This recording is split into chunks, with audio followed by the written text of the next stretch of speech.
First thing you want to do is lay your shirt flat on the ground, and if you have a tube dress like this one, I actually made a video on how I made this, but if you have a tube dress, get you a tube dress, because this is basically it, you know what I'm saying? So cut out your little tube dress and we'll be back. If you don't have a tube dress, that's okay. You're basically just cutting a big rectangle. So cut the sides off and then cut the top part off, and that's literally a tube dress. Just make sure it'll fit you. So use something like a dress or whatever just to make sure it's, you know what I'm saying, it's actually gonna fit. But it's super easy to make a tube dress. I'm gonna link down below my tutorial on how I made that tube dress, just in case you were wondering. But anyways, yep, just cutting out the tube dress. Sorry.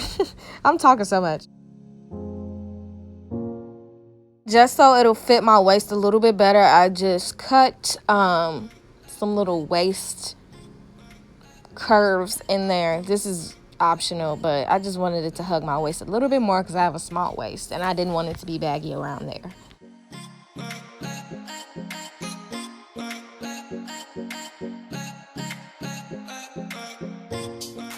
Now after this, I just sewed up the sides of the tube dress cutout that we just made, and I, you know, completed the actual dress part. But I'm not gonna lie, I would suggest waiting on sewing the front piece and the back piece together, and I'll let you know why. Okay, I'll show you why.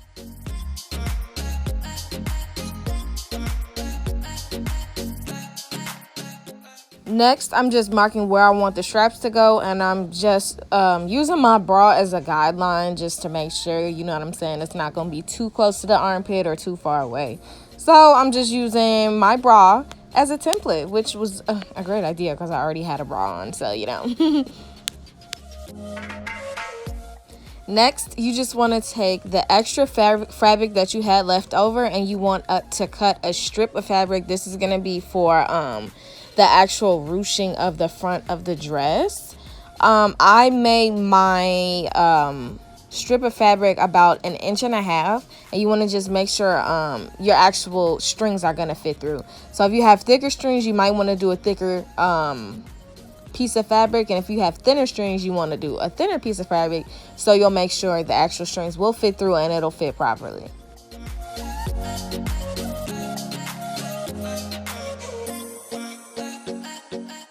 Next, you want to mark the front half of the shirt off, so you'll know where to actually sew this strip of fabric that's gonna, you know, provide the ruching effect. So that's what I'm doing here. I folded my dress in half. I matched the 2 seams up on the side, folded it, and marked, you know, a couple tick marks down the middle, just so I know where I needed to pin this strip of fabric. So once I did that, I pinned the strip and then I sewed it down.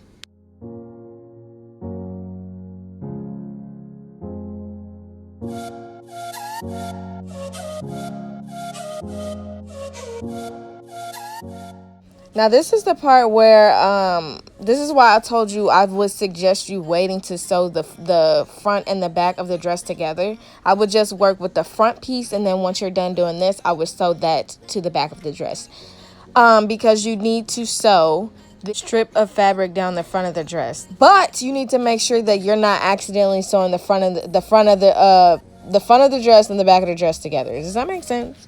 So I made it work, but it was a little bit difficult. It would have been way easier if I would have just sewed this on the front of the dress first and then sewed the back and the front of the dress together.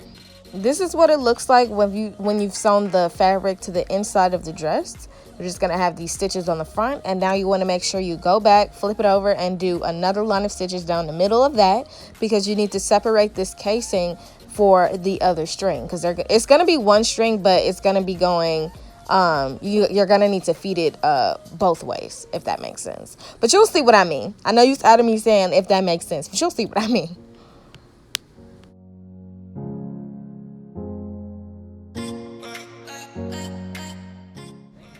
Once you're done with that, you want to grab your string. I got this string from, well, this is actually rope, but I got this from Walmart. Out of the utility section, I like it. It just frays, so you're going to have to, you know, burn the ends. But you want to add a safety pin to the end of the string so you can feed it through the actual tubing. And I'll just let you see how I did that. You want to just stick it through and then use the safety pin and guide it up and guide it back down.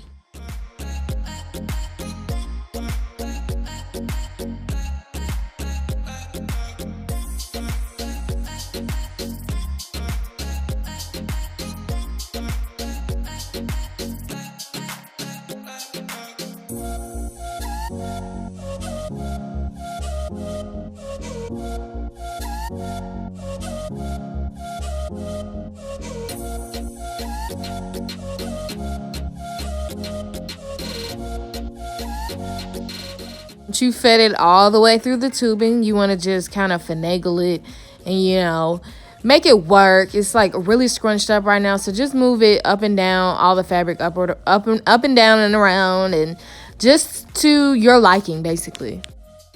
I tried the dress on, and I decided to add these little cord stoppers to the ends of each of the string, just so it can stay scrunched and whatever the case may be.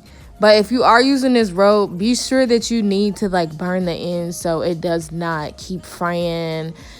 It's very annoying, I know. After that, you could just add the straps and you're basically done. So adding the straps wasn't even hard, especially since we marked before where we wanted the straps to be, and then you just sew it down and call it one.